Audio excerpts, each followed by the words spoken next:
There are now 2 Chainsaw Man confirmed in this series. Just when you thought this series couldn't get any wackier, Fujimoto just flips it on his head again, and the number of times he subverted expectations is now rivaled by how unbelievably horny Denji is proving himself to be right now. Some heroes just make it a point to climb to the tower, slay the dragon, and leave with the princess. Denji, on the other hand, literally shows us that he's willing to negotiate with the monster that he's fighting. You take the princess, but after pausing to see if Mitaka has a bubble butt, Denji says, hey, at least let me take her booty back with me. Never change, Denji, never change. Some main characters want to be the Wizard King or be Hokage or be the #1 hero, but Denji just wants to grab some boobs and some booty. So with my initial knee-jerk reaction out of the way, let's back things up a bit and let's dive into the review itself. So the chapter opens up with Denji and Mitaka exactly where the last chapter left off, where Denji has now doubled down on his desire to want sex, which leads to Mitaka entering into a debate with him, and much to my shock, Denji, in his own Denji way where it's so stupid it's actually brilliant, he's actually scoring a few points on Mitaka in this debate if we take out the humor and look at exactly what it is that he's saying. Mitaka opens up by saying that Denji is so gross that she wants nothing to do with him, which leads to Denji telling her correctly that sex isn't a gross act, it's something that is beautiful, that has grown the human population to billions, and the two of them wouldn't even be alive right now unless 2 people had sex. Not one to back down in an argument, Mitaka talks about some of the less glorious aspects of sex, like the sweat and the saliva mixing when people are having sex, and Denji says that this isn't because they have nothing better to do like Mitaka is suggesting, but rather he says there's nothing better than having sex. And when Mitaka tries to flip it around on him and asks him what makes him think that he could ever get sex from a woman, the ever optimistic Denji says that he knows that he'll get some one day when he gets older, more mature, when he has a girlfriend, which absolutely sets Mitaka off and she goes into savage mode. This rage of emotions leads to them plummeting through the air towards that open door in the sky, and it's freaking hilarious how this happens too, and is another reason why I hope we continue to see more interactions with Denji and with Mitaka. Essentially, she's depleted all of Denji's health bars when she asked him, are you being serious right now, and told him that no woman alive would ever have sex with a guy like him, let alone be his girlfriend, which leads to Denji screaming and being the one who falls into despair, which is both hilarious and clever writing, because in the last chapter, what did Denji tell us was the one thing that was keeping him from falling into despair and how he was dealing with this grief over the past? It was the prospect of having sex with a woman who would be his girlfriend one day. Mitaka just ended this man's whole career, crushed his dreams with a single bar, and as a result, Denji becomes the reason that they fall into hell. Jesus, I haven't laughed this hard reading a chapter in Jump Plus in a long while. Like, here's the thing. In the last chapter, Denji is the one who is stopping Mitaka from having negative thoughts, and Mitaka, by being Mitaka, just does the one thing that will fill Denji's mind with a ton of negative thoughts. My God, again, this is clever and this is hilarious. The fact that she would knowingly do this to this man after he tells her the one thing keeping him alive is the prospect of sex is absolutely savage. Dude, if the meme you got no ribs was a person, it'd be Denji. If the meme no bitches was a person, it'd be Denji. After this, Mitaka goes down as probably the biggest savage in Chainsaw Man Part 2. We then find Denji and Mitaka on top of a dish made up out of those human parts, and interestingly enough, we also see the apple that the falling devil was after, and Mitaka is completely out of it, which leads to Denji grabbing Mitaka and making a mad run for the door that he sees, only to wind up with his head briefly being cut off, which he then places back on his body and proceeds to keep running towards the door, only to be met by the falling devil, who tells Denji to set Mitaka down and she'll allow Denji to return home. But Denji, upon hearing this, he pulls a Doctor Strange from the first Doctor Strange movie, where he tells Dormammu that he's coming to bargain, because Denji takes one look at Mitaka's booty and says, hey, well, at least let me take her booty back with me, which leads to the falling devil calling him a pervert, and we as readers know that she's got no idea how big of a pervert that Denji really is. What's really interesting here is that hell has changed. It's no longer what we saw in Chainsaw Man Part 1. It's actually different, which is a very interesting choice by Fujimoto right here. It definitely gave off vibes of a horror movie with the whole black background, but I'm so curious to know why it looks like this part of hell is different from what we initially saw in Part 1 of Chainsaw Man, where we had that field of flowers and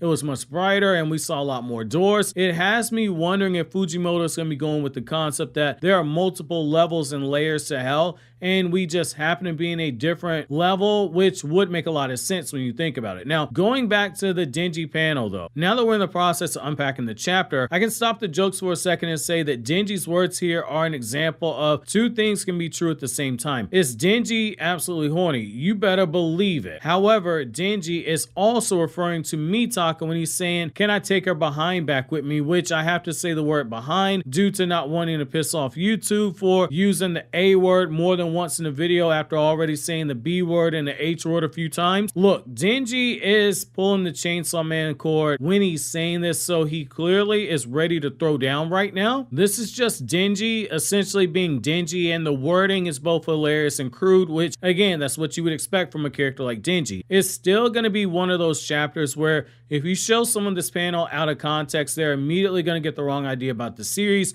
People who read Chainsaw Man, they're going to be able to catch this. People who already have a sour taste in their mouth about it, or they've heard certain things about the series, they're going to continue to double down on it. This potentially has the potential to be a divisive chapter itself just off of that panel there. Now, this also leads to a chainsaw suddenly penetrating the fallen devil from behind, and we see a person warn Denji that the falling devil has no tolerance for people who leave food unfinished, and the other devils will try their best to kill Mitaka in order to avoid being killed by the falling devil. And we see with our own eyes the fake Chainsaw Man does exist, and he's telling Denji to try and keep Mitaka safe until sunrise. So outside of the fact that Denji just proved that there are levels to his horny nature, we now know for a fact that there are two Chainsaw Man in the series, which leads to a bunch of questions, and this could be a problem for Denji in the future depending on who this Chainsaw Man is. I'm racking my brain trying to figure out who it could actually be, but dude, that speech pattern, it's really throwing me off. This Chainsaw Man is super polite, so we can't even go with that popular fan theory that says that this is like an alternate version of Denji. I've been seeing some people say. At this point, I don't even want to try and predict who the next Chainsaw Man is going to be, because just as Fujimoto picked up the fake Chainsaw Man plot thread at the moment that we least expected it, I'm expecting the reveal to be something that we don't ever consider as well, just because Fujimoto is in tune with his audience, in particular the Western fans. So it's going to be very interesting to see where he takes this next, but that's actually going to be my question to you guys. While I don't want to jump out there and say, hey, who's this Chainsaw Man? We got 2 long weeks to think about who this Chainsaw Man could be. So who do you think it is? Is it somebody from part 1? Is it somebody from part 2? Or is it somebody that we haven't even met yet in Chainsaw Man part 2? While you think that over, click here to watch these other anime videos you see on the screen right now.